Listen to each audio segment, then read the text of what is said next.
Teman, salam profit, salam sehat. Kembali lagi di channel saya Herman Oswin.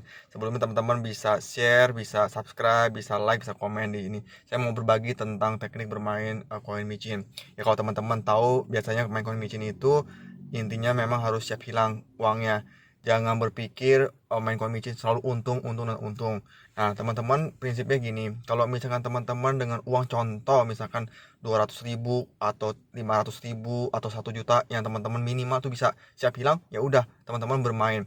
Dan kalau saya tipe orang yang memang saya nebar banyak, karena nggak mungkin nebar banyak hasilnya sedikit, kecuali teman-teman tebar sedikit ya pasti hasilnya bisa nggak ada atau bahkan cuma satu. Contoh misalkan saya bermain micin, saya kurang lebih sekarang di portofolio saya sekitar baru 30 sampai 40 koin micin, dan saya tebar semua merata. Ada yang lebih besar, contohnya misalkan salah satu koin saya andalannya itu Buff Doge.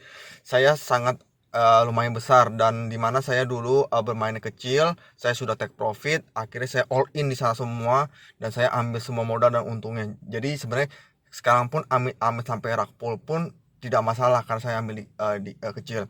Tapi bukan berarti saya mendoakan rakpul, tidak, karena dalam prinsip itu kita harus punya strategi. Teman-teman misalkan bermain awal contoh misalkan tebar aja. Kalau memang teman-teman takut rugi, tebar aja uang kecil. Contoh misalkan 100.000 atau 200.000 ke minimal ya, tebar 50 sampai 100 koin.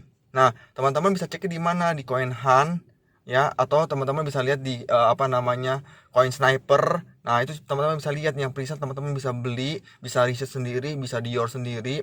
Nah, terus teman-teman juga bisa update di token Sniper. Sniper ini bisa lihat bahwa token-token mana yang langsung scam, token-token update apa aja yang scam. Nah, teman-teman juga bisa lihat sebagai perbandingan. Nah, setelah teman-teman beli ya, teman-teman juga bisa baca chartnya, biasanya selalu ada di Pukoin kalau teman-teman belinya melalui BSC. Nah, di Pukoin itu teman-teman lihat, teman-teman ketik aja token yang dimau, lihat chartnya. Kalau chartnya sudah tinggi, teman-teman beli ya pasti nyangkut. Kalau teman-teman beli pas harganya lagi di pucuk, kecuali teman-teman bisa yakin setelah pucuk dia turun lagi, teman-teman buy, nanti bisa naik lagi. Tapi harus perhatikan, teman-teman lihat holdernya, lihat market capnya, lihat telegramnya, lihat twitternya, semua lihat, perhatikan kalau memang teman-teman pasang besar. Tapi kalau teman-teman nebar semuanya ke 50 koin minimal 200.000 merata, pasti akan jadi anak naga. Kalau teman-teman Dior, maksudnya semuanya di Dior, jangan sampai ikut-ikutan teman beli A, beli B, beli C, beli C, kayak nasi campur tapi teman-teman tidak sedikit sendiri. Nah, setelah itu permasalahannya dia naik. Nah, teman-teman bagaimana cara TP-nya? Nah, kalau saya modelnya tuh TP kalau misalkan minimal sih 100%. Saya pasti TP modal, atau saya lihat kalau misalkan dia bisa naik 200-300%, saya ambil modal plus saya ambil cuannya, sisakan ya, sisakan di wallet kita. Nah, itu terserah dia mau jadi apa. Nah, tapi kalau misalkan saya lihat ada potensi dia bisa naik, saya udah TP modal, kalau bisa naik lagi saya akan all in cepat. Habis itu setelah naik saya ambil semua lagi modal sebagian, biarin aja. Seperti kayak salah satu kayak Buff Doge.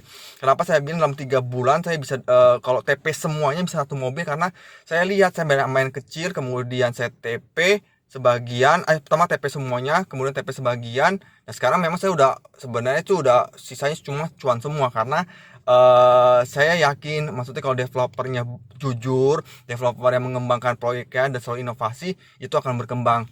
Dan banyak orang yang mengira bahwa koin micin tuh ponzi. Saya sedikit ya dibilang setuju nggak setuju, karena gini, kalau ponzi sebenarnya dimanapun juga, mau kita dunia marketing MLM ke, mau kita main ada robot-robotan yang ini, semuanya pasti akan jaring marketing. Bagaimana kita masuk di awal, kemudian kita cepat-cepat keluar. Kalau kita, apalagi kita masuknya kalau modal besar, kemudian kita pakai all in, modal pinjaman utang, kemudian kita all in, ya itu kita cari mati sudah pasti. Mau di robot, mau di koin micin, atau maupun di saham. Karena kalau teman-teman all in tanpa strategi, pasti garansi nyangkut, dan bahkan ada terjadi bunuh diri di mana-mana. Karena apa?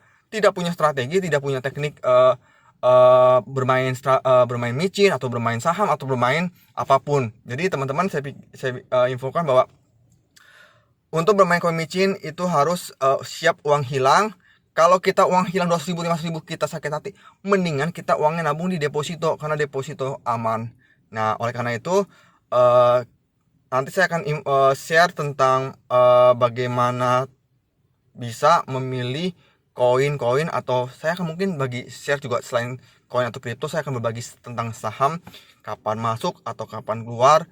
Dan untuk sekarang karena saya lagi fokus ke koin dan kripto, ya tentang koin dan kripto. Dan saya melihat bahwa sekarang tuh BTC tuh lagi diambang waktu yang kemarin. Kalau teman-teman bisa lihat video saya yang 3 hari lalu, di angka-angkanya saya udah share ya, teman-teman bisa perhatiin analisa saya tentang BTC, BNB sama ETH.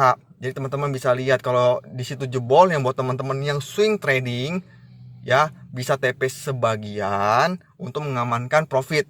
Ya kalau teman-teman harga ke bawah. Tapi kalau teman-teman yang investor ya nggak usah perhatikan. Kalau lagi turun malah teman-teman nambah. Oke.